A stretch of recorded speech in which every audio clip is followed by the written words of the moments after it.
A brick wall with a length of more than 200 kilometers. A distance equal to that between Washington, D.C. and Philadelphia. The Gorgan Wall is arguably the largest late antique frontier defense system in the whole world.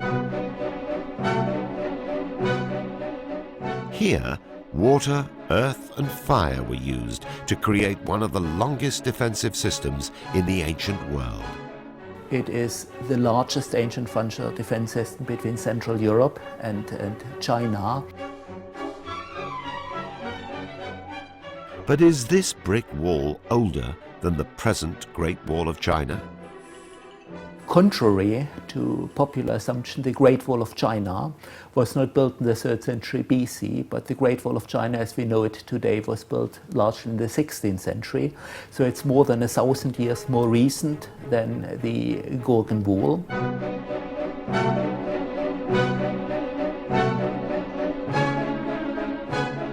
Excavators believe that the Great Wall of Gorgan wasn't merely a defensive barrier. Rather, it had a complex hydraulic or water supply system as well. To me, it represents one of the high points of hydraulic engineering in the Middle East and, dare I say it, in the world.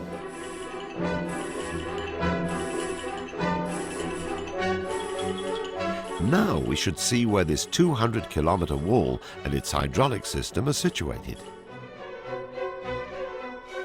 On a satellite image, you can see the length of the wall, which goes from the Elburz Mountains and goes just to the north of the Gorgan River, which you see as this blue wiggly line, and extends towards the Caspian Sea.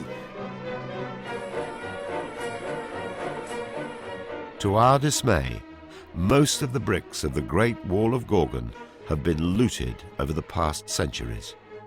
Nevertheless, in some parts, the remains of the wall have survived to a height of 1.5 meters. اینجا قرعه‌دیب یکی از بناهای متصل به دیوار. Here is called Gara Dib, which is one of the buildings adjacent to the Great Wall of Gorgan. In this region, we conducted 900 cubic meters of excavation, and meanwhile, we discovered the remains of a structure with an area of over 180 meters.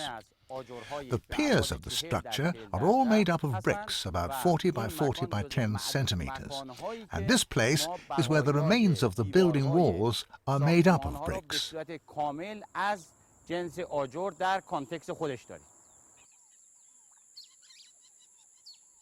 But where were these bricks made, and how were they brought here? There were hundreds of kilns along the wall that were used to manufacture the baked bricks. And here you see a geophysical plot by magnetometry that shows up the magnetic image under the surface, whereby there's a kiln, about every maybe 50 meters apart. And so this is the scale of the engineering that was required. Everyone wants to know when this Great Wall was built.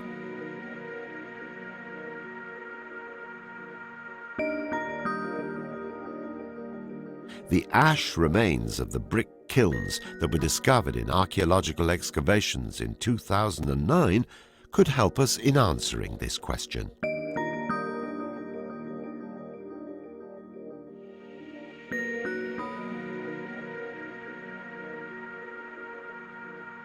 Our team has taken numerous radiocarbon samples from brick kilns. They all consistently yielded the same date, sometimes between the 420s and the 530s. It is now clear that the Great Wall of Gorgan was built by the order of the Sasanian kings in the 5th or early 6th century. At that time, Iran was faced with two main enemies and rivals: the Eastern Roman Empire on the one hand, and the Central Asian nomadic tribes known as the White Huns on the other. Thus, the Great Wall of Gorgan was actually built for the protection of the fertile Gorgan plain and from preventing the Huns plundering its valuable crops.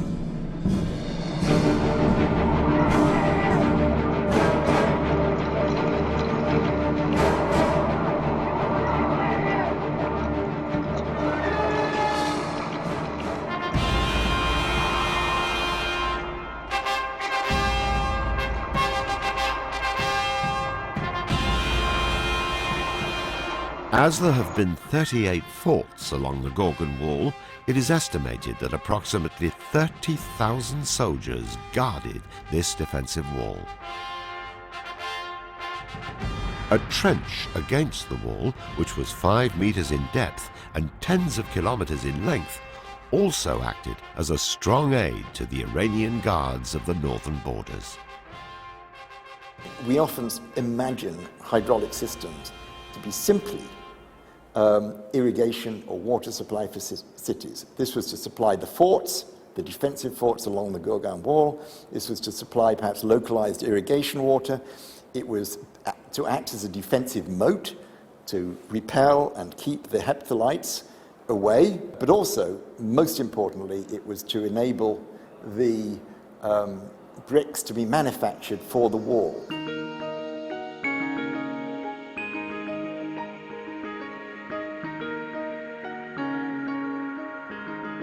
Here, the remains of the Garkaz Dam and the water channels indicate that a formidable task must have been carried out.